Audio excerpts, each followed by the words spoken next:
science fiction. We make no guarantees, however, how long it will remain fiction.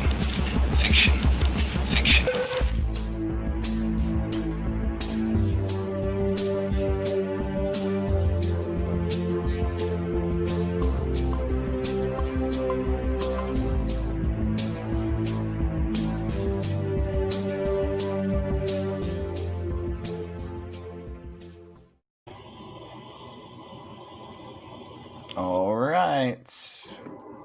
Welcome, ladies and gentlemen. This is Exofathom. Bear with me. There we are. Hey, there we go. Hey, everybody. Welcome to Exofathom. I was going to do a cold open, but then I had technical difficulties. So we're just going to roll with it. And welcome. Hope everybody's having a great Monday evening. And I forgot to give you your salutations. So here you go. Simulation salutations, everybody. Welcome to Exofathom. This is the podcast that dares to explore the outside reaches of human understanding. I am your host, Nick. I am here with my lovely co-host, Ayla. Hi, Ayla. Hello. Hi there. And we have back our resident guest host, Mike. How you doing, Mike? I'm doing good. Doing definitely better after that intro. That was awesome. A little salutation. Yeah, good. Because it almost came off the rails real quick. And yeah, I had to pick that up real fast. Anyways. So yeah, thanks you guys for joining, and thank you for carrying on this awesome conversation that we have in store. And thank you guys for listening so much. We really appreciate it.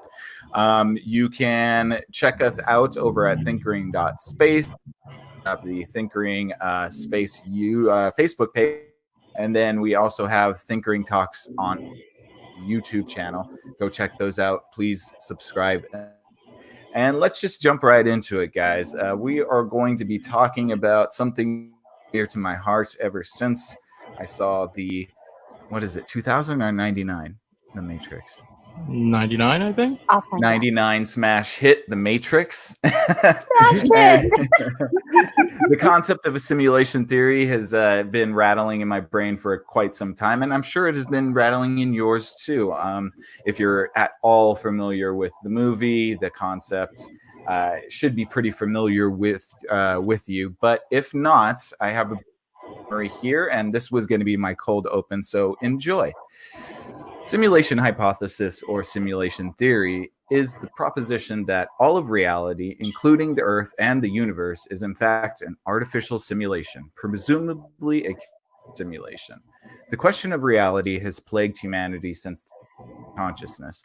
Speculation and legend about the nature of reality has helped shape the world as we see it today.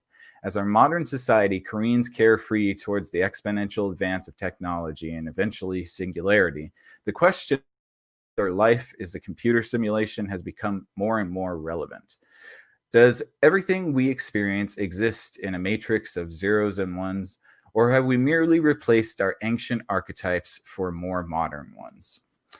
So that's my cold open, but again, we're doing it live, so things get fucked up. Pardon my French. But yeah, I just want to reintroduce my lovely Ayla and our good friend, resident co-host here, Mike. Thank you guys for joining. And wanted to start off with just a question.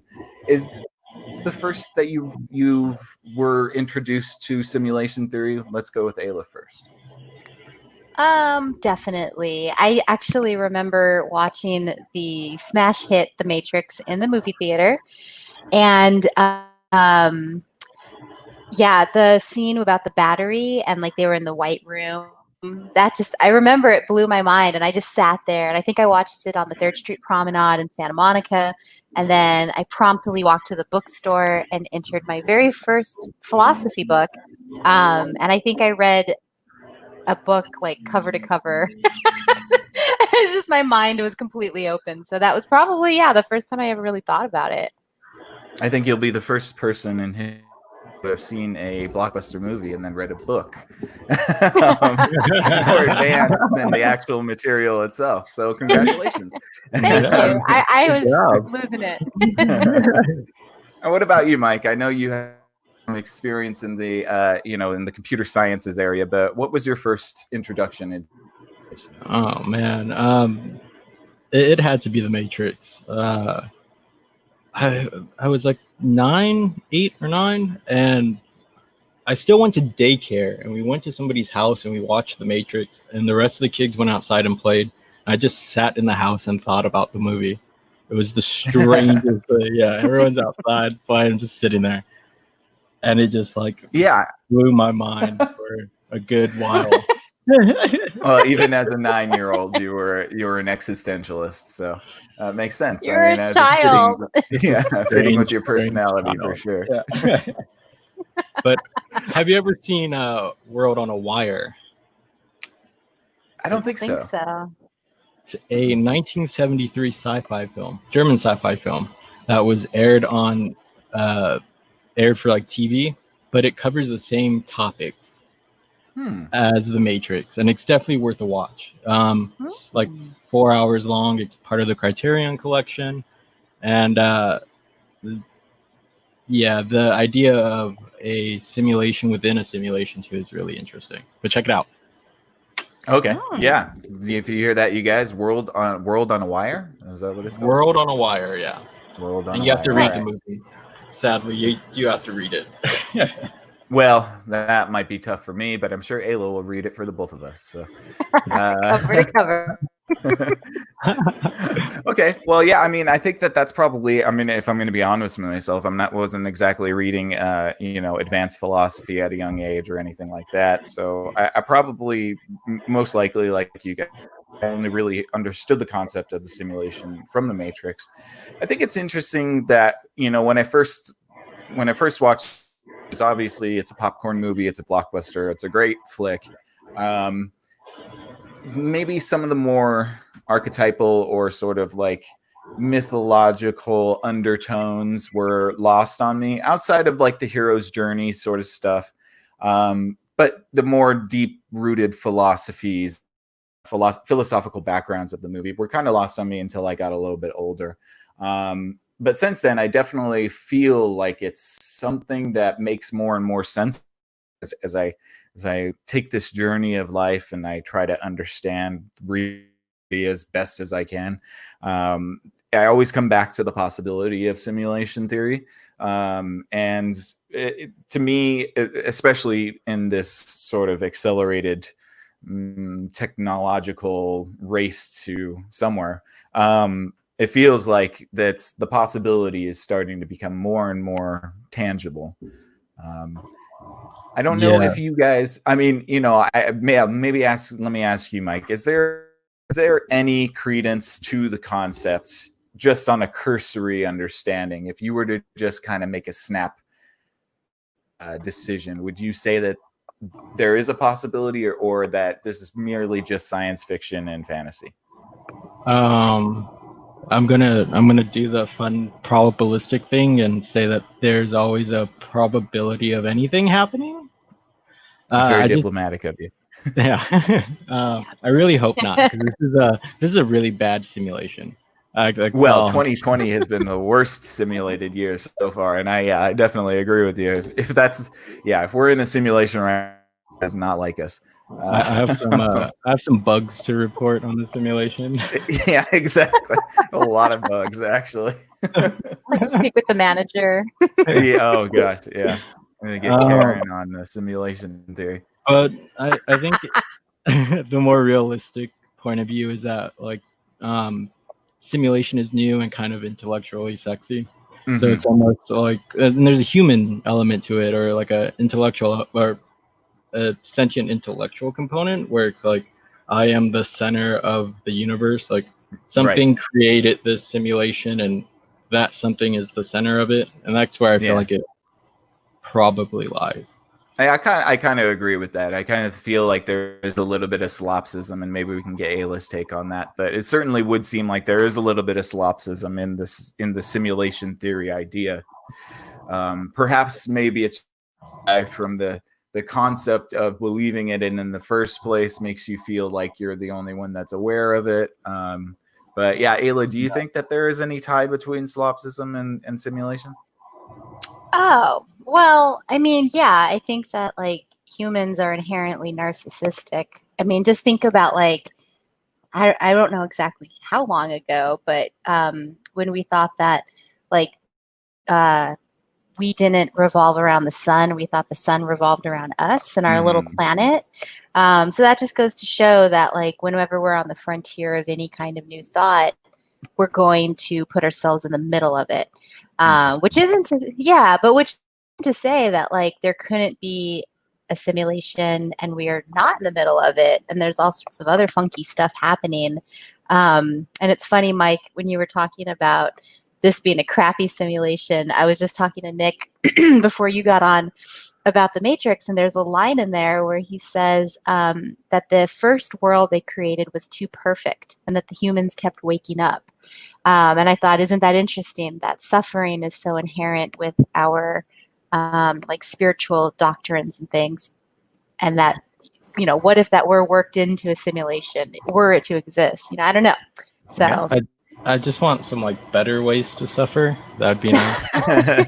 Some more reasonable suffering would be nice, please. yeah. Too many puppies, please. But I think we touched Exactly. about that. We touched on this in our Atlantis episode, Ayla, where we kind of talked about the idea of utopia and how you know, the closer we get to it, the more we're prone to sabotage the whole thing, because it's just unattainable concept that really only serves to perpetuate ideology, in my opinion. But I would think that there is like I don't know.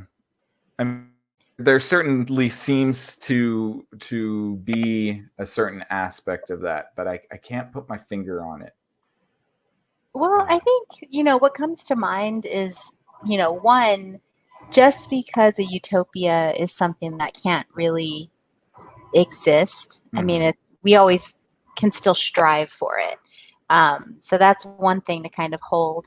But then the other thing to hold in your mind is that a lot of like spiritual practices emphasize nowness and being in the present and quieting the mind, which means there's no past and no future. So to me, in some respect, any kind of like issue you're going to have with your reality belies some sort of understanding that your posterity matters, that your future matters, for whatever that's worth. I don't know. I think that, but there's like a time element if you're thinking about it, to be mindful of, for sure.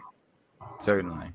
Well, I would like to get into a little bit of the history of the concept of simulation theory, because it's not exactly as just the Matrix. The Matrix kind of takes and borrows from a lot older thoughts and considerations. And so I wanted to bring in 3 examples of how simulation theory came to be with these certain more ancient philosophies. And the first one, let's see. There's a long philosophical and scientific history to the underlying that reality is an illusion. This skeptical hypothesis can be traced back to antiquity, for example, to the butterfly dream of Zhuangzi. Once Zhuang Zhao dreamed he was a butterfly flitting and fluttering about, happy and himself, and doing as he pleased. He didn't know that he was Zhuang Zhao. Suddenly he woke up, and there he was, solid and unmistakable Zhuang Zhao. But he didn't know if he was Zhuang Zhao, who had dreamt he was a butterfly, or a butterfly dreaming that he was Zhuang Zhao. Between Zhuang Zhao and the butterfly, there must be some distinction. This is called the transformation of things. Now, I remember that parable, actually. I don't know where I learned about it. Maybe you told me about it, Ayla. I'm not sure, but that sort of like little anecdote, the Chinese proverb of, the man dreaming he's a butterfly and then waking up to realize he's a man, then not knowing if he's a butterfly dreaming or he was a man dreaming he was a butterfly. I've always kind of liked that concept and thought it was pretty interesting. What do you guys think? Oh, I love it, for sure. I mean, you talk about a butterfly, I'm in. First of all, my mind also drifts to that Bart Simpson scene where like the butterfly burns down the school and they're like, the butterfly did it. And he's just like, no one suspects the butterfly. That is true. They're very innocuous looking. Mm-hmm. But I also think like Kafka's Metamorphosis, Kafka? Is that Yeah. right? Yeah. Mm-hmm. And I think like the symbolism of a butterfly always is going to, drum up ideas of change and metamorphosis. And that concept that like, is my physical body what matters? Or is it my consciousness that matters? But I don't think I brought up this story. I mean, maybe it rings a bell, but hearing you read it, I'm like, oh, I like that a lot. I've had dreams where I've woken up and I think to myself, wait, am I up now? Right. Like, when you don't wake up and then, or no, you wake up but you're still dreaming. So then you wake up the second time and you're just like, oh no, what's going on? Next one, it's time just to go It back. resonates. Just go back. Day's over. Yeah, Definitely. totally. I like the idea. I do ponder though that like that distinction in consciousness, like is the difference just the internal language, like the internal monologue going on even within a dream state? But Yeah, You mean like you're thinking you're a butterfly and then you're thinking you're a man? yeah, like what does the butterfly sound like, that internal monologue? And is that the distinction? Like is it the, I guess for me it would be English, right? Like that runs through my head as I'm thinking. Is that the difference between that and a butterfly is just the, I don't know, the symbols that you form in your head? Butterflies distinctively speak French, guys. Everybody knows this. basic knowledge. Yes. I'm embarrassed to say I learned a thing today. Yeah. You should be embarrassed, actually. That's not.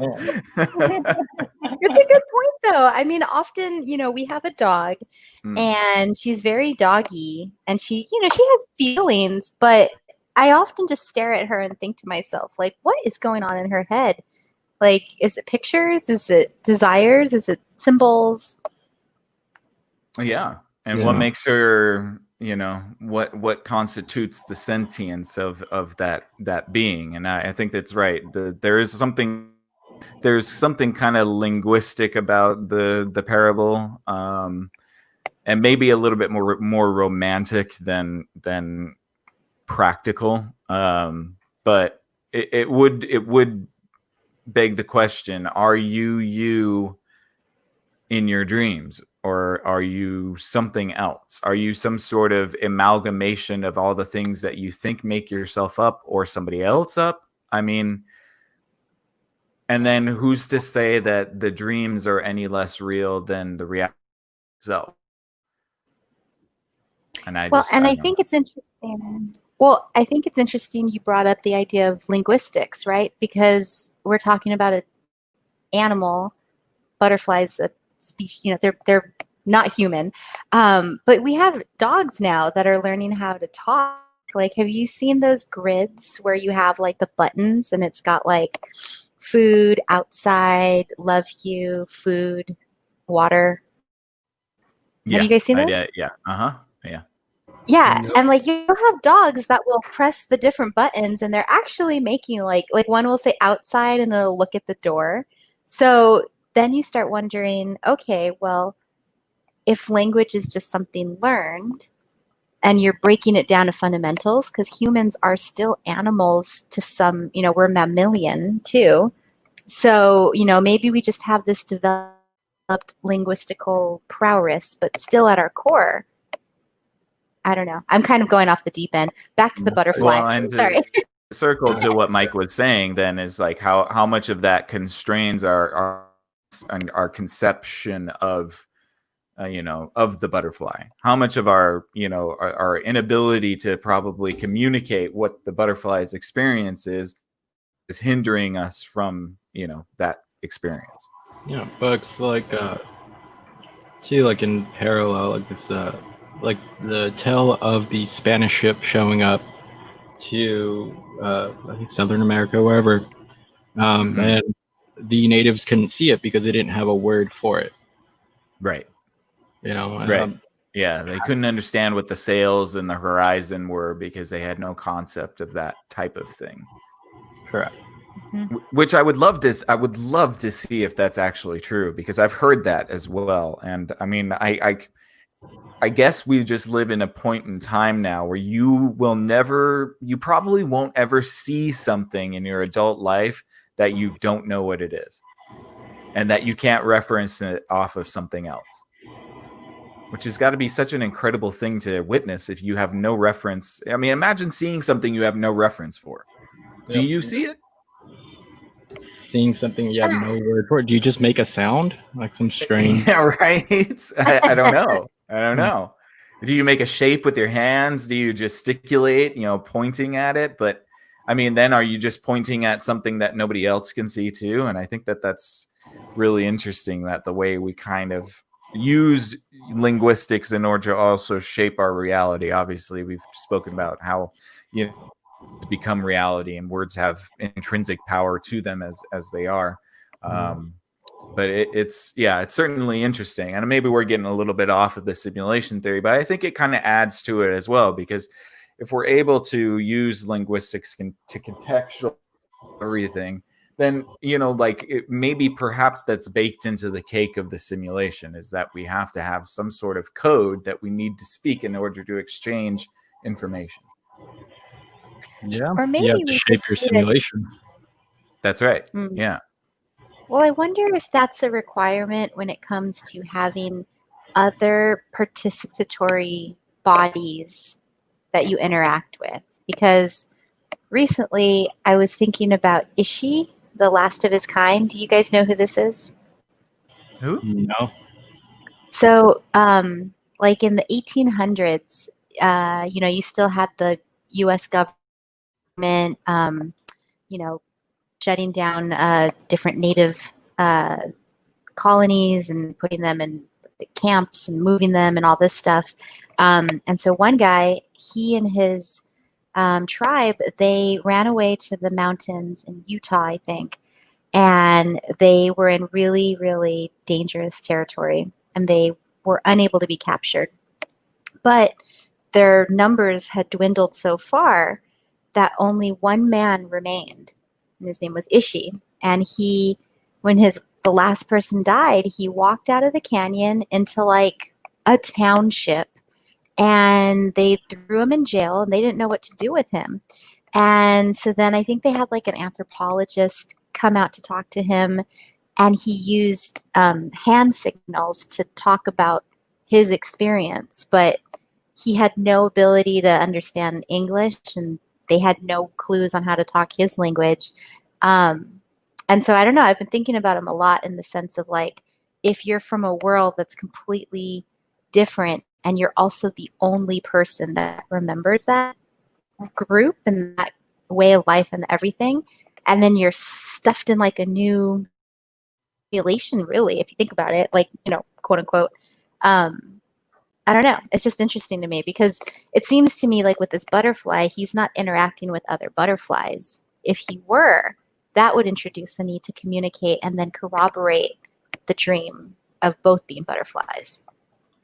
So I guess that means that kind of hints at the concept that you need an observer or somebody to corroborate existence. So if one person sees something, it doesn't really exist until somebody can verify it, sort of thing. Yeah, you Kind of. You have to be able to look over and like, am I a butterfly or a person? Right. A panda. And they'll be like, Yeah. Bill, it's Wednesday and I have had enough of your stuff. Thank you. Exactly. But even still, like you have if a tree falls down in the woods, does it make a sound? Right. There's a concept that like something unobserved ceases to exist. I'll bake your noodle there. Or I mean, what's the like, quote? I definitely understand the concept. I just don't know if it's factually correct, because the tree in the woods thing bothers me, because it's like, okay, well, no, obviously it does make a sound, just nobody hears it. That's all. Like it's making a sound. If it was in a vacuum, maybe it wouldn't make a sound, but there's still birds, there's still tree, animals that are going to respond to the tree falling. If it was falling in a vacuum, then of course it wouldn't matter. But just because humans aren't there to perceive it doesn't mean that the situation isn't taking place. Or that's Well, how do maybe you what the know? simulation wants me to think. 'Cause That you weren't there to everything is hear it. real life rendering, and so it only works if you look at it. Yeah. You just have to spin around really fast. That's Try to right. catch Yeah. Everything gets all pixelated and blocky. Well, but like, okay, so one of you I know can explain this way better, but it's the idea of the observed particle. You're talking about You like know, like- superposition. I think so. Yeah, we're Quantum like, superposition. Yeah. mhm. Like, Yeah. Well, it's an electron. They have kind of different explanations for it. Apparently, it's not as sexy as it actually is, but I guess there's a concept of superposition and then entanglement, and I think both of them have related. Might I elaborate at all on that? Yeah. I mean, entanglement comes into things like quantum tunneling, I believe it's called. So in computer science, there's this notion of Moore's law that every 2 years, you double your transistors on your board, and you could do more math and more computing. Everything gets awesome. But as all the hardware has gotten smaller, we've found that along the little gold wires, electrons will actually start to jump from one wire to another because they're entangled to some other part on the board. Mm-hmm. And as this electron kind of jumps, it's literally changing position instantly. And there's these whole things of error correcting codes that go out and try to fix this type of phenomena and others that came before it. But that's where you start to see quantum events happening, where you have a missing electron and it's just somewhere in between dimensions, or it's coming back. Stupid electrons, man! I tell you, it's such a pain. Cubics as well. You get into like Schrodinger's cat, and it's just it's well, and there's some that even that in the simulation community, I would say that they believe that Planck's theory actually explains the simulation quite well, because they say that in not Planck's theory, Planck's position, isn't that what it's called? Planck position. Am I saying that wrong? The Planck length. There we go. The what? The Planck length? It's a Planck length. Planck length. Sorry, I was all wrong on that. But I believe, if I'm going to say it concisely, it's the amount of time it takes light to travel between particles, I believe. Is that what a Planck length is? Mike, do you know? Yeah, Mike. I was just gonna go Google it real fast. Oh yeah, well, I think that's what it is, and I apologize if I'm really not a quantum person, but they have this concept that like when you get down to that minute sort of sub quantum level, you can start to see the pixelation of reality, and so they postulate that because of that, you're able to surmise that we are in fact living in a computer simulation. So real quick, the Planck length is a unit of length that is the distance light in a perfect vacuum travels in 1 unit of Planck time. Okay, right. It's equal to 1.616 times 10 to the negative 35 meters. Yeah, and I think it's between the distance of like two particles too. I think that's what it's about. But yeah, it's some crazy number that like is obviously over light speed and all of that stuff. So, but they down to those tiny measurements that the reality itself starts to pixelate. And maybe that's probably just because we haven't really broken the threshold of the quantum, and maybe there's something deeper than that. Maybe there's another set of macro physics inside the quantum physics or something. Oh man. It just goes on forever. Yeah. Right. That's pretty much what it would be.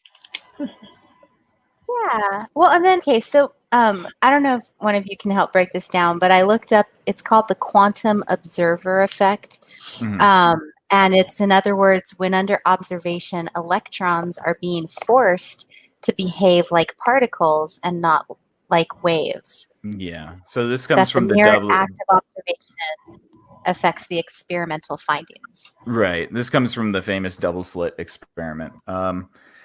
So from what I've heard from actual physicists and stuff, it's not necessarily that the electrons, because what they did is shoot a whole bunch of electrons at a wall. And between the wall, they put another wall with slits in it. And when they observed the electrons hitting this second wall, the electrons neatly go through the splits and land on the second wall pretty uniformly. They found that if they weren't observing it, apparently the electrons would go in one slit or in another slit or in both slits or in neither slit.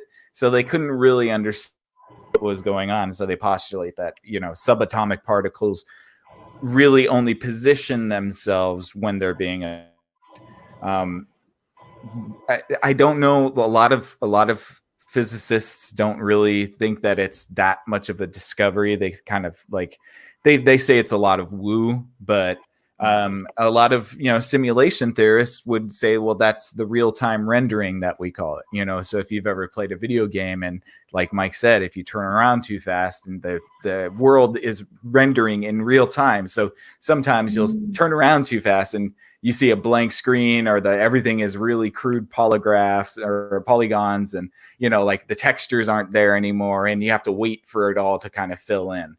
So simulation theory would suggest that because of that quantum superposition of sorts, that's kind of a proof that the simulation is real, and that in the subatomic, things are rendering as they're being observed. Things are rendering as they're being observed. Interesting that you say that, because I was sitting here, I Googled observed particle behavior, and as I thought it, I saw right under the definition, people also ask, how does a particle know it is being observed? And that's literally what I thought in my head. And I just, back to this idea of like collective thought and kind of like participation in agreement that we're all doing the same thing.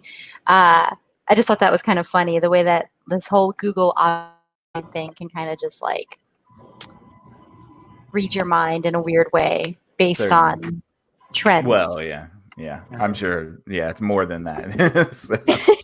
Collective unconscious of humans. Yeah, we collected all of that. Oof. Okay, so I'm gonna push on to the other two examples in historical context. No worries. Is there anything else you guys want to add before we move on? No, I'm good. Okay. Let's see. So I had a couple other historical examples for you guys about how the simulation and basically the questioning of reality came shape. One of them, both of them are pretty short, but one is from the Indian philosophy of Maya. And Maya content, it's like a magic show or an illusion where things are not what they appear to be.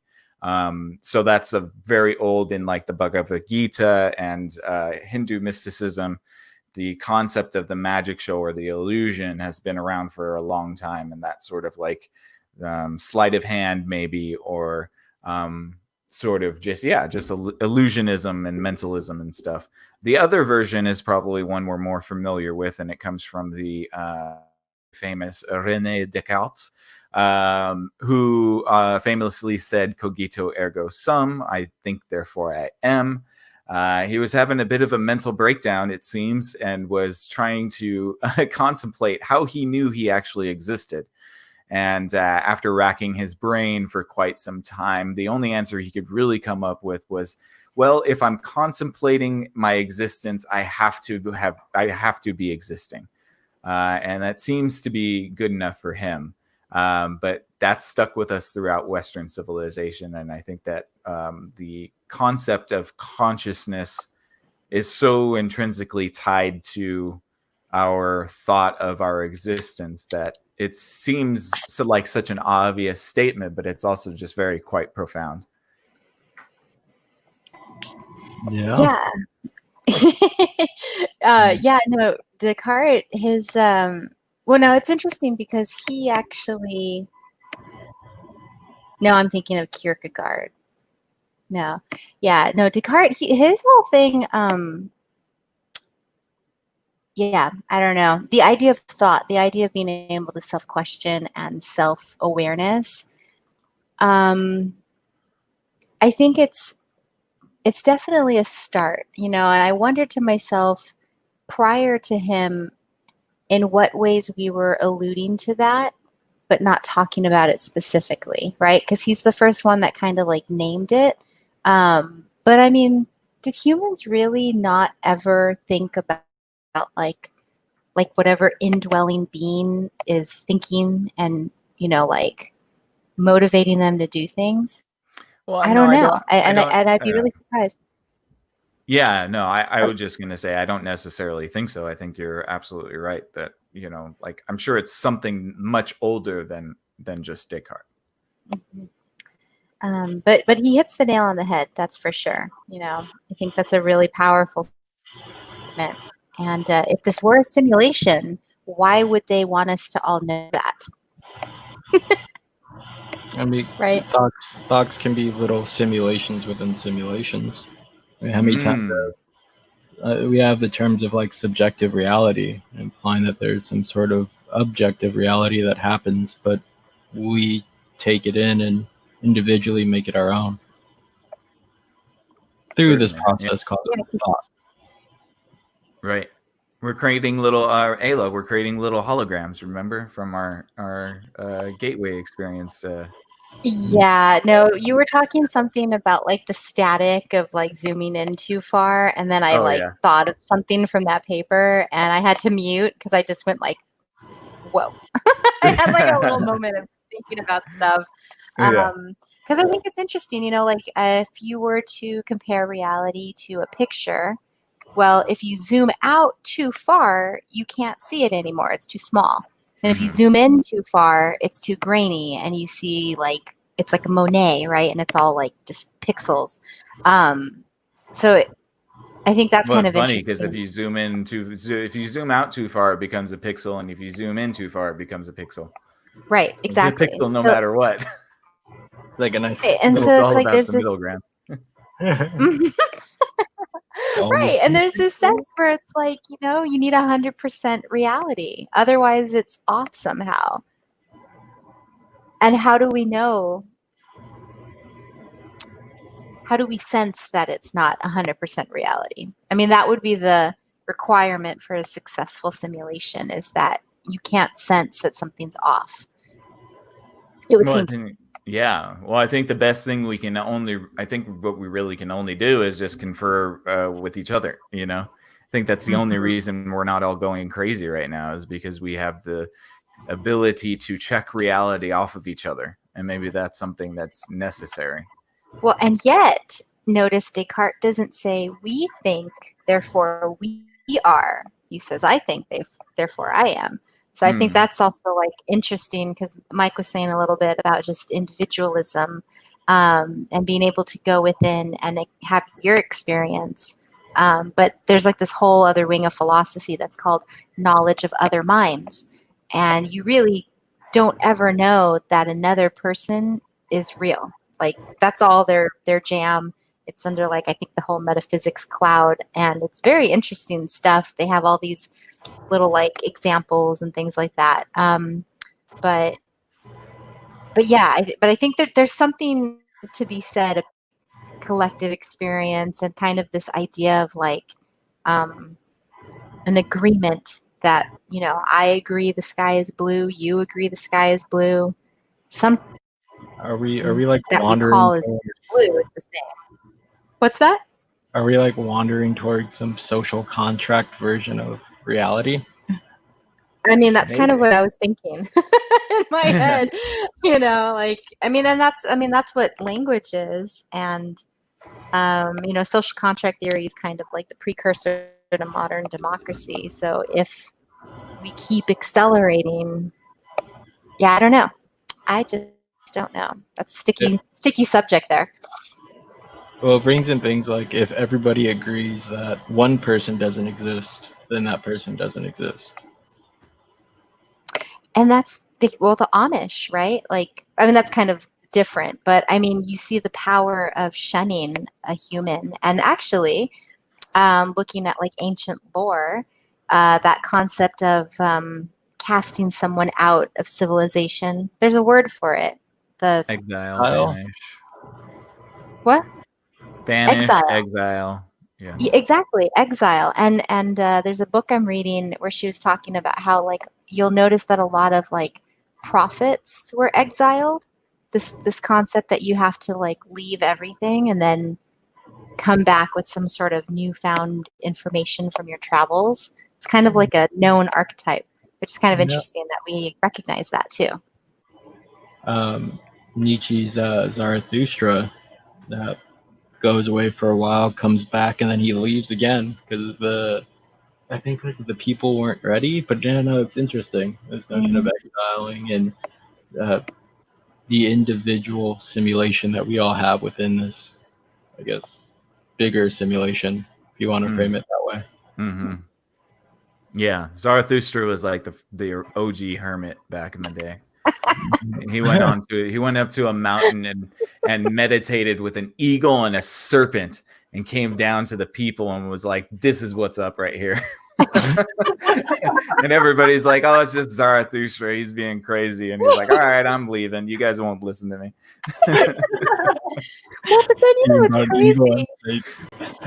crazy? What's really funny though is we've been watching the show Alone, season 6, because that's all that's on Netflix. But you know, you see these people that can go out into the wild and live on their own, and kill a badger or whatever.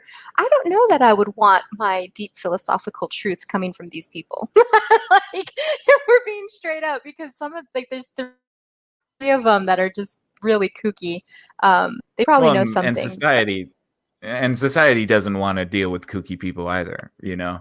Hmm. So that's why usually they are cast out, because most of the time, in order for society to work, you can't have those type of people around because they get people crazy, you know. They end up putting ideas in people's heads, and that, you know, that breaks the simulation, as you will. It's like, you know, Zarathustra was like the original Morpheus. He was trying to red pill everybody. You know, we were all just Cypher trying to stay in the Matrix and have a nice steak.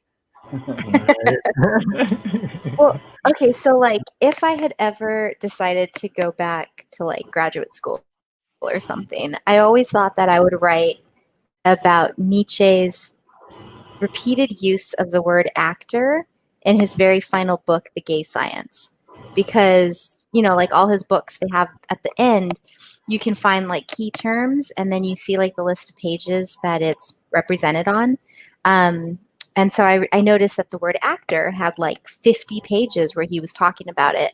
And in his book, he was just basically saying, like, you know, at some point, everybody realizes that they're not who they pretend to be, or they're not who they thought they were. But you recognize that in order to participate, you play a role. And like an actor, you have to always be cognizant of the fact that you're playing a role. You are not the role. And I always thought that was kind of interesting. I mean, of course, it's more nuanced than that, but just this concept and recognition that we're playing a character as we move through this world and this realm. Yeah, like if this was a video game simulation or something, right? Like, not if you're playing a role, that's going to also come with certain like level ups and things like that too, and it's going to influence the way you move through your play or whatnot. Sure, but can one actor take on multiple roles? That's a good question. Like, see actors today, and they're like losing their minds anytime they play the Joker or whatever. So I don't know how correct Nietzsche is in actual practice in that regard, but Well, I mean, you know, Nietzsche's things. So he kind of like fetishized the Greeks. This was in genealogy of morality, where he goes into it. But Dionysus, which is like his favorite god of sorts, was the god of actors. and it is the god of madness as well, but also the god of ever giving life. So it kind of makes sense why he would frame things as, we are all kind of acting in this role or acting in this way. We are playing a role. But one can I develop the mindset to put themselves in a role and then take themselves out. And I don't mean like professionally, I'm like in real life, because there's always going to be situations where you kind of have to be either more than yourself in like times of family tragedy or whatever. And there's times when you have to be a little bit less than yourself to maybe be kind and preserve social cohesion within a conversation, for example. And that too is still acting, but I feel like it's multiple roles, and all we do is we kind of have a baseline when we're alone, and then depending on our environment, we shift. So like that kind of quantum superposition observation type thing, we shift and morph into a different role. And then when we come home, I like that. Yeah, it's kind of like an inward appearance and an outward appearance, or an in-facing persona and an out-facing persona. And that goes kind of back into the social contractual theory, and how we have to do, like Mike said, you have to give up a little bit of yourself when you're in society. If we all indulged ourselves to our fullest extent, society would collapse probably. I would be a Diogenes. I'd just be hanging out. Diogenes. Diogenes would have been the worst person to hang out with, man. I swear, he was so annoying. And then I walked into Plato and I was like, "Here is your man." Yeah. Didn't he like pee on people's legs and stuff? Like he loved living like a dog, and he thought the dog's life was the most pure life. And he only peed on somebody. Yeah, once someone called him a dog, and he said, "Well, if I'm a dog, then I shall behave as a dog." He was such an ass. Yeah. Wasn't he the same one that kept holding a lantern to people's faces? And he's like, "I'm looking for an honest man." Is that him? I don't know. He was more about like the street life. He wanted to live, and he lived in squalor. He just lived in a box on the street, and that was him though. Yeah, very much about his like sort of he hated society. Basically, just had a huge chip on his shoulder about society. So he wanted to do the most antisocial stuff you could think of, Yeah, and so he was all about being antisocial. Well, and I guess there's a quote. What's that? That's right. He's the founder of the Cynic School. Cynic School. Interesting. What's funny, there's a quote here. It says, Alexander the Great once stood over the philosopher who said, "I am Alexander the Great King." And then Dionysus says, "I am Dionysus the dog." Diogenes. Is it Diogenes? Yeah, I'm horrible with names. I just and you know what's weird? I studied like I took a whole class on like basic Greek philosophy. I mean, years ago. Sorry for my French, but I don't know. I barely remember this guy. Like one anecdote, and it's not even from that class. So it's kind of interesting that you guys both are like, you're all like, where did you learn about him? Just in research, or? I enjoy cynicism as a school of thought. The old cynicism. Yeah. The rest of that story goes. Alexander the Great goes, "Can I give you anything?" He goes, Diogenes goes, "Yeah, get out of my son." And then Alexander the Great goes, "If I were not Alexander the Great, I would wish to be Diogenes." And it's a good really. Cynicism is an interesting school, interesting philosophy. If practiced, it can be very selfish and quite damaging to the people around you. So it's a weird philosophy to practice. No, and it's kind of making me think of this like really weird moment in high school. I was a weird kid, and I remember I had this stupid thought, like I'm not saying weird like I'm awesome, like weird, just weird, but I was thinking about like the goth kids, and there was like 7 kids that were goth, and so they had like everything black, they had the lipstick, the hairstyle, everything, and I must have watched like The Crafter, I don't know what, and I was thinking about goths and like, okay, so their aesthetic is like the opposite of something else. At least that's what I was conceiving. Like it wasn't its own thing. It was like a rebellion against something else, which for me made it less pure because I was like, well, if you're just going to be the opposite of something, born out of cynicism or whatever, there was like some purity that was lost. And I don't know, that gets really in the weeds. Does that make any sense? Like the correlation? Because yeah, like you could be a cynic and you could be like critical of things, but in some respect, your criticism is always going to be tied to that other thing. Like your essence is tied to something else that you supposedly hate. And I Yeah, always had an issue with that. I don't know, but maybe I'm wrong.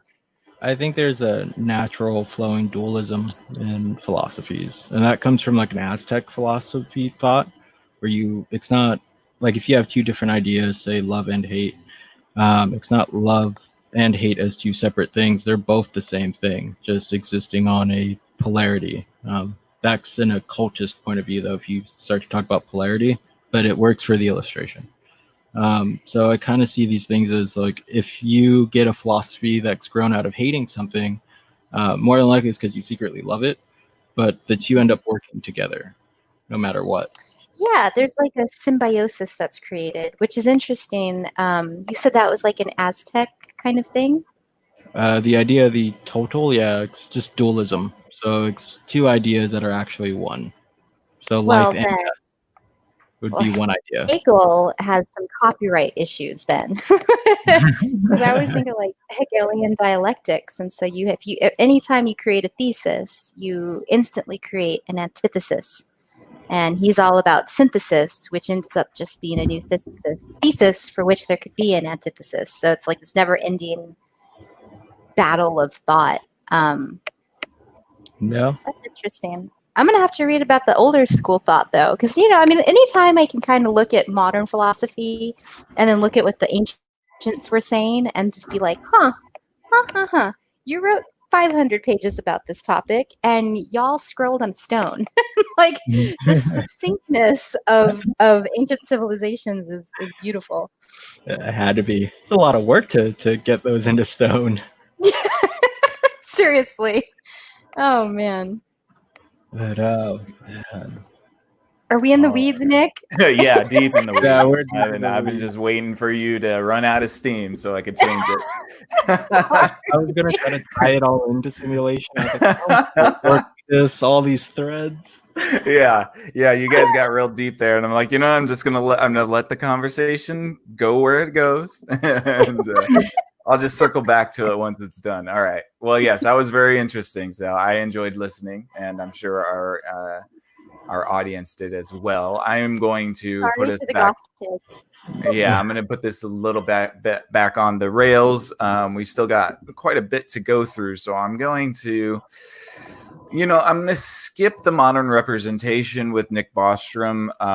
If you guys are interested in that type of thing, he's one of the most, I think he's probably one of the forefront personalities and voices about the simulation theory. He's an Oxford philosopher, and yeah, so I think he would be a good person to talk or to look up if you want to know more about the modern explanation for simulation theory. I wanted to get into a couple of articles I have here, and I'm gonna have to pull these up. So there was one that I wanted to bring up, and it had to do with the Neuralink. And let's see. Boom, boom, boom. Boom, boom, boom. Can't beat them. Join That's them. right. Yeah, that's basically what he's talking about right now. Yeah, so Elon Musk is obviously, a crazy mad scientist type dude, and he has many companies, and one is called Neuralink. If you've been living under a rock for the past 4 or 5 years, then basically it's a brain implant interface that he wants to start using on humanity. What's interesting, and I've heard him talk about this before, and it mentions in this article, what he talks about how it's going to be introduced to humanity, and I think it's kind of the telltale sign of any sort of tech that gets a little bit out of control. It always starts as something really great. And so what he wants to use this Neuralink implant for, it's an implant that goes into your brain, and it can actually rewire the synapses in your brains to give you the ability to get your perfect eyesight back, to be able to hear, for those who are hearing impaired, to be able to walk again for people who are paralyzed. All limb function would be restored with this type of device. Sight would go from, having, terrible eyesight like myself. I could get the Neuralink and I would have better than 20/20 vision.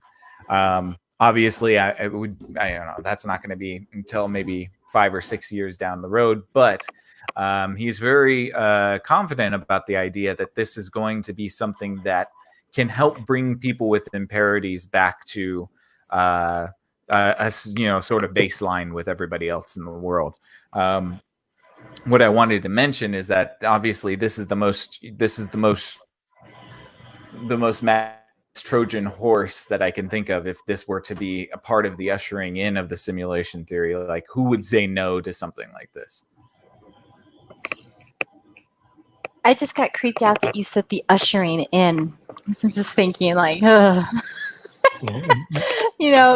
And because I think Nick said it before, where he's like, are we just a simulation that's creating another simulation that's going to create another one?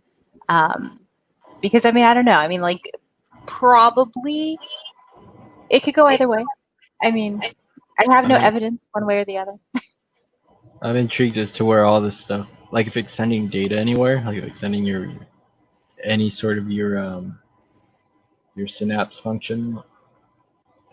Oh man, it could get a little weird. You could start to do some. Yeah, that could be full brain mapping then, right? If it's rewiring brains and kind of like doing what it claims to do, then you can, like, brain mapping and just being able to map vision, like map memories, map visions, be able to actually see it, I would imagine, because you would eventually find some way to dump all this brain stuff into a pixel buffer. I think, it get a little weird if it's sending data, but if not, okay, just sign me up. I'm down for it. I would be okay with being a cyborg. Now, look, obviously, we're gonna have to get some sort of digital bill of rights before getting them in my brain, but the implications are very sexy, and the idea that you could have an implant that would, one, give you, perfect vision. Think of the impact it would have on Alzheimer's patients. Being able to overwrite Alzheimer's so that your elderly, family member could keep their memories. Things like that would just be incredible for. And I think that's what kind of like freaks me out about it, is that it's like a no-brainer sort of thing that this is going to be welcome with open arms. But this is all the first step into basically creating the system, in my opinion, because if we're working with tech that can rewire your brain to see better, then what can it not also rewire your brain to see, say, an environment that doesn't exist? Probably. Or worst case, what if you don't pay your monthly bill and then all of a sudden you can't see anything? Right? Yeah, do you remember? Oh, that'd be so sad. That'd be Imagine if awful. you're paralyzed and like you got the Neuralink and you're like, your bill, you're overdue on your bill, and you're like, oh man, they Gotta turned go my back. legs off. That's messed up, dude. And you know what I think too? Like, this is something that's made by a man who believes in the simulation theory, which, so to me, like, what's that? It's called self-fulfilling prophecies. So, like when you have someone that's this powerful, this rich, this smart and capable to do this, who also believes this other thing, like, at what point are you making reality happen because you have all the tools to do so? Well, I think Terminator. he's definitely addressed that before, and I think he understands. And like Mike said when I first brought this up, the term "if you can't beat them, join them." That's basically his philosophy right now. He kind of sees the ball that's already rolled down the hill and is like, all right, well, I need to make something that I can, like help us compete with these things, or else we're toast. So that's where the whole transhumanism thing comes from, and the merging with the machine sort of thing. My only question, one of my concerns would be like, what happens if I wire up a few batteries and like got an EMP pulse and I just walked up behind you and I just did it? Would it short out your system? Yeah. Do you die? Is that it? I mean, like that would be really painful, right? Like you'd have an electrical overcharge in your brain from some device. Like, yeah, I would hope. And like this brings into the concept of hacking. I mean, like I would be terrified if I had one of these implants and got hacked. Like, oh my gosh, this isn't exactly a reset your password type of situation here. Yeah. So. Wait, so what powers it? On everybody's memories. That's all I do as a hacker. I honestly, Ayla, I'm not sure what the power source is. I don't know if it's battery or if it's like. And so I haven't actually been able to look this up, but what I suspect, and if I'm right, that's even scarier. It might be able to run off the electricity generated in the brain already, because there's minute electrical impulses that the generates. Now, I don't know if the technology is there yet, but I think his consideration for it would be that it could run off of the brain's electrical impulses. That's Nopesville right there. Yeah, I mean, it would eliminate the idea for any wiring or any battery pack or anything like that. I mean, who would want a big battery pack on their head? Yeah. See, here's my question, though, is like, where are all the lawyers that are going to be drafting laws on the daily as like more and more of this stuff comes out, because like are you kidding me? They're all getting into pods right now and saying they can have this world. I'm going to the next one. Pods. Oh no. Stop. The rich will be able to afford paradise. We won't. No, that's just me being a little bit crazy, but no, but I think it's just a little. Maybe it's a little bit crazy. I go there too. It's okay.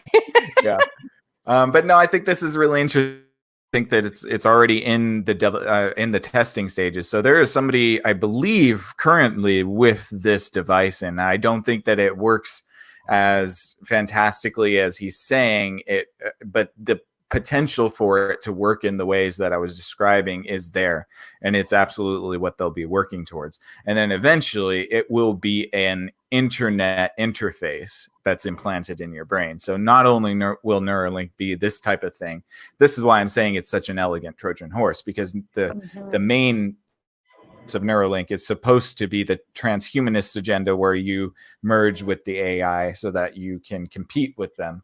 So Neuralink is supposed to be this interface that increases the bandwidth in your brain, so increases your processing speed and power in order to communicate, so that you can compete against the machines. That's not how it's being used here, but eventually that's where the technology will be going. So, you're going to find me. Yeah, I'm going to be at base camp in Zion doing like Burning Man dances if the Matrix holds up. Yeah. While everyone else plugged in, I Yeah, what are the last things of like pure human things? Because that's gonna become a thing, like human purity. Yeah. No, you're right. Like Gattaca. Yeah. The last, I mean, I guess probably glasses. There are going to be some glasses holdouts for sure. There are going to be some people who would think that, like, I'm not getting that Neuralink. I just put on some glasses and I'll be fine. Or there'll be people who choose to stay paralyzed, I would imagine. Or yeah, because it's like a form of ableism. No, like that gets into the whole another realm. No, let's not. But yeah, I think it gets more into that. That's kind of like, that's part of the person's identity. So I think there are a lot of people who have impairments that might not even want to change them because there's, like, take people who get like the cochlear implant, like who are deaf. they take them out all the time because they find the world so loud and chaotic that sometimes they can't even deal with it. Well, yeah, think about how your brain would adapt over, like, let's say 20 years, and then you get, hearing all of a sudden. Right. Your whole nervous system, your brain, your understanding of where you are and everything. It'll be shot. It would, yeah. And I don't know, like, about the brain's capacity beyond a certain age to adapt to that kind of stimuli or whatnot. I mean, like, that's the thing is, like, Elon's just, like, plowing ahead at a rate that just seems really irresponsible. There's way too many unanswered questions. I mean, it's fun to experiment, but he's plowing ahead because he knows that there's going to be other people that do it too. Yeah. Basically, he just wants to get ahead of it. This is where the direction the world is going. He knows it, and he's just trying to hop on the train and be the first one to do it. But there'll be many Neuralink knockoffs. I'm sure you'll be able to get like some swap meet version of Neuralink in the next 30 years. It's gonna be LASIK. It's like the swap meet tattoos, where you like go sit in the back of a tent or something, and at parties there's like garage Neuralink installations. Yeah, totally. And then they'll all link each other's Neuralinks and put some like sort of code DMT in their brains and all just freak out at the same time. Yeah, amazing. Yeah, it sounds pretty cyberpunky, actually. Cyberpunky. Yeah. All right. Well, I wanted to, before we wrap things up, I wanted to go through this list here I found this awesome article. It's 15 irrefutable reasons why we might be living in a simulation. I like the the irrefutable and might.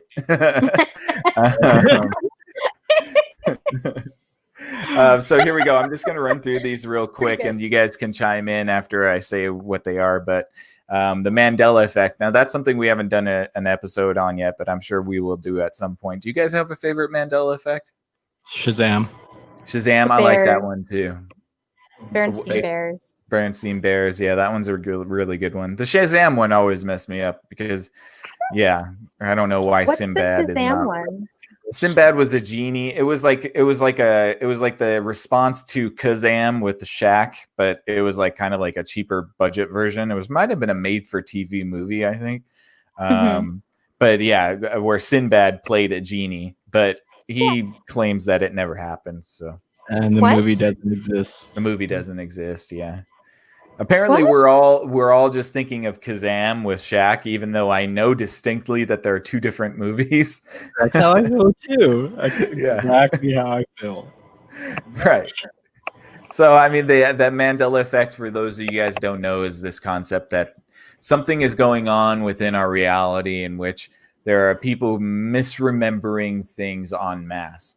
And this mass misremembering is some sort of clue that we're bumping into different realities and we're merging with different realities, and that certain people remember the way things were from the previous reality, and now they're found in one in which some of the things that they remember are not as how they remembered them. And so instead of, just chalking it up to a bad memory, simple explanation. It's they're screwing with us, and universes are bumping into each other. So CERN. Yeah, through CERN and particle colliders, and it's a very simple explanation. Why can't you see the next one is? Yeah, exactly. Come on, duh.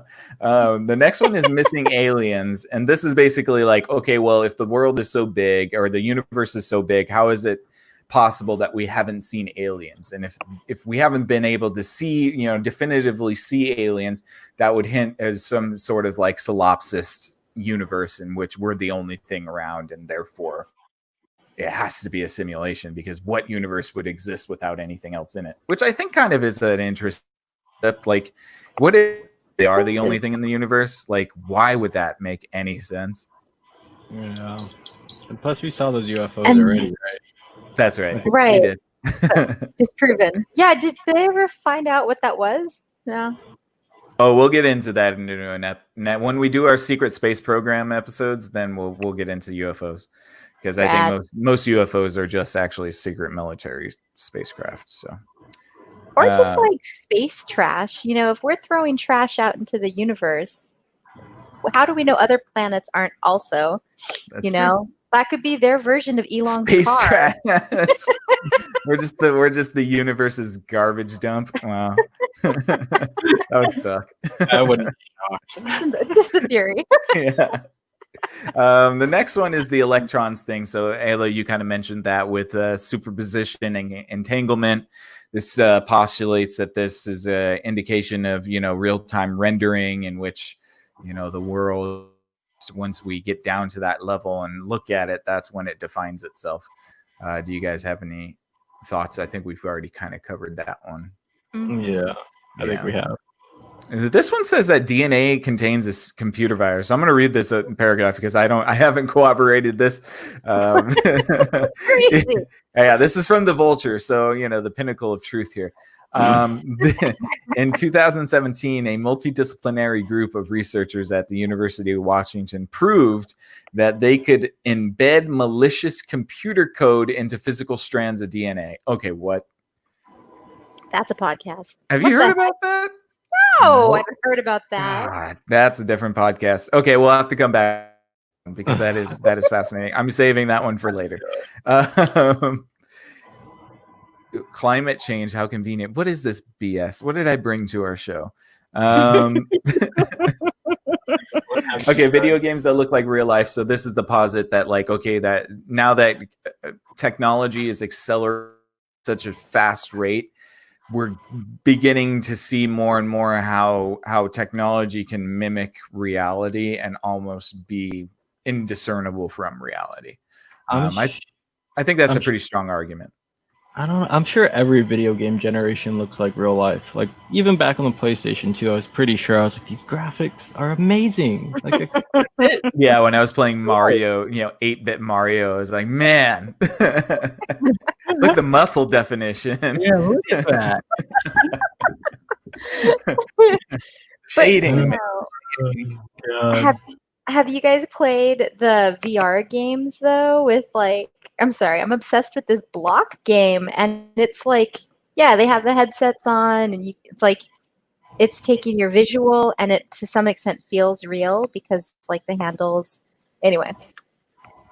Yeah, the HTC Vive and those types of things. Yeah, those are getting better and better every day. I know that there was I know Unreal just made did they make Quake? I think they made Quake in VR, and the engine looks incredible. So I mean, I couldn't imagine. I think rocket jumping in VR is like nauseating. Oh, it's got to be. It's got to be so disorienting. Like to play, imagine playing a skirmish in VR like that. You know how fast Quake is too. Like, yeah, oh man. Around it. Yeah, I know. I'd be falling on the floor real quick. Yeah. What is Quake? Quake is like a first-person shooter. I mean, it started off as like a kind of dungeon crawler sort of game. Not crawler, but like a first-person dungeon game. And then it evolved. Mostly now it's like about multiplayer competing. It's kind of like, you Call of Duty or Halo. Got it. You shoot each other and stuff. Yeah. I would never play a VR version of that. Oh, God. There's certain techniques too. You can increase your movement, increase your acceleration to a crazy rate. So in VR, I'm pretty sure it's just nauseating. Yeah, maybe that's why they're always laying down in the Matrix. Because it's like if you were standing up, you'd just be running into stuff. Okay, so this is one that we mentioned a little bit about 2020, the weird news and the craziness. If there's anything that convinces me that the world is playing a big joke on us right now, it's the year 2020. So I don't know if I can poke holes in this argument. Yeah, I don't know either. I'm not. I could poke holes in it, but I really just kind of feel, I feel like 5 years of things have happened in 2020, like 5 years worth of things. And we're all just trying to play catch up right now. Yeah, remember World War III? That was a thing. Australia was on fire. Australia was on fire. Oh my gosh. No, I Okay. think we need like a podcast where we do read all the headlines that have happened so far this year I think so too. and make it like a drinking game or something like that. And like, listeners can follow along and just, I don't know how we'll measure it, Yeah, but maybe I'll do that. Maybe we'll do a special episode where I just compile all the craziest headlines for the past, 7 months yep. and just We'll just see have how like a far we can collective. get in one episode. I'm down. That Yeah. sounds like Sounds like fun. Ooh, I know. Things that made you cry. Yeah, jeez. Took a shot every time you cried at something that happened. Oh, jeez. it'd be a All lot. right. Let's see. Oh, then they question why our rules have why the universe has rules in the first place. And I always kind of like this postulation of like the fact that the universe has anything in it as opposed to nothing is a crazy probability factor. And it was explained to me very rudimentarily because I have a dumb brain sometimes when it comes to this stuff. But it was basically the concept of like if the universe during the Big Bang, if all of the matter in the universe had evenly distributed itself, it would have spread out in a way that gravitational pull could have no longer pulled any of the matter together, and it would have just created a field of particulate mist that would have never formed anything. And it was only because there was asymmetry to the matter placement or displacement that planets and stars and all that could exist in the first place. And that shit's kind of weird to me. The fact that it had the universe just like, spread out all the matter evenly, nothing would exist at all. So why in the heck did like basically like somebody pulled a particle out of the grid, and then all of a sudden that starts the domino effect of creating stars and planets and galaxies and all of that. Huh. It's really bizarre. And so that question really kind of bugs me too, because technically speaking, this should all just be a field of particles that are all perfectly evenly separate from each other and distributed. Yeah, but I mean, if you still have those like quantum entanglement things happening though, right? So maybe one of those particles just blinks and just shows up in the wrong place. And then you have two particles next to each other, too close, and they become one particle, and then it collects more and more. Yeah, it's totally possible. Totally possible. We have no idea. It is as things like ghosts. Okay, I've kind of lost interest in this because I thought it was going to be more informative, but it's not. It's the vulture. So, let's see. No, the brick's out of matrix. Anyways, we can go through that at another time or not, because I've kind of lost interest in that article. So I wanted to, before we wrap up, I have 3 questions for you guys, and we'll go around in a row and wrap up this show with some interesting questions, and hopefully, get your guys' answers and thoughts in the comments, and let me know what you guys think. Okay, so question number 1, and then we'll go for Ayla and then Mike. What do you think is outside the simulation? Oh man, I just read that question as you were saying it. That's a hard question to answer. Honestly,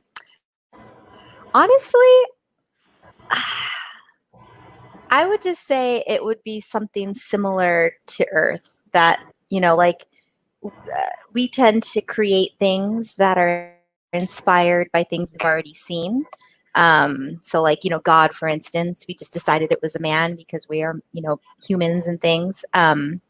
So yeah, I would say it's probably more like naturalistic, maybe, if there was a real world out there. I saw actually a picture of what LA is supposed to look like in a couple decades.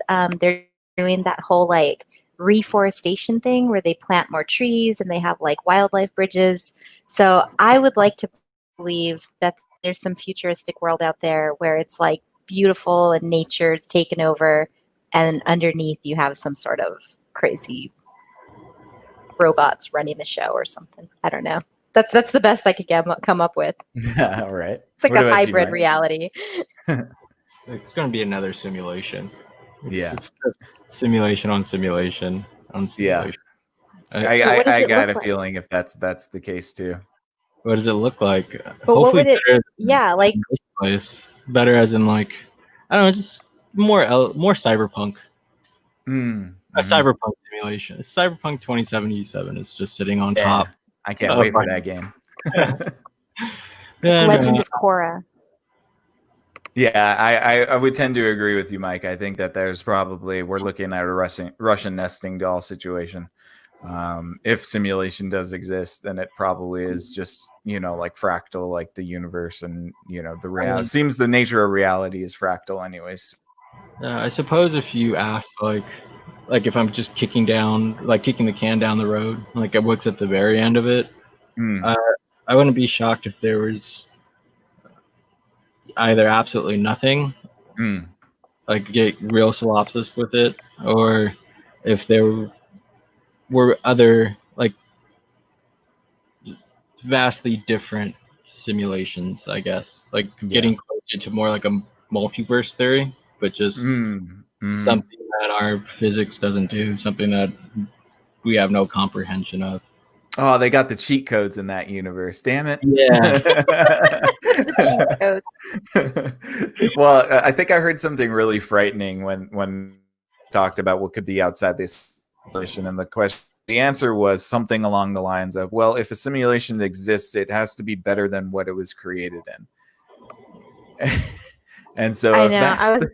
that's the case, it's really sad for what might be outside of the simulation. If what is it, like what are they, the Borg from Hitchhiker's Guide to the Galaxy? Just Yeah. a boring group of individuals. Total bureaucracy, red tape. You got to get everything rubber stamped twice in order to do anything. Yeah. Oh no, it'd be awful. It would be awful. It would be terrible. Okay, so next the question would be, if you, Ayla, if you could change one thing in this simulation, what would it be? One thing in this, like I'm changing something to reality for everybody. Yeah, I mean, yeah, absolutely. It could be anything. I mean, Then I would say that. Oh, that's a really hard question, because at first I was just going to say flying. Like we can all fly in this new world, but no, I think what I'd like to change is I would like to make trees and animals, like plants and animals, talk. I want them to have a voice and see how that would impact this entire experiment that we're living in. boy, oh boy, I'm going to get those dolphin activists and stuff. No, man, like try to mow down a tree, and it's like, like, fuck you, stop mowing me down. Like you have a whole forest of trees screaming at you. It'd be really hard to do it. So I think that would be kind of cool. So I'm sticking with. What about you, Mike? I would give everyone the ability to, I guess, to be in two places at once. That's kind of cool. Not like I'm giving the ability, but the ability's there. Yeah, I like that. Make life easier.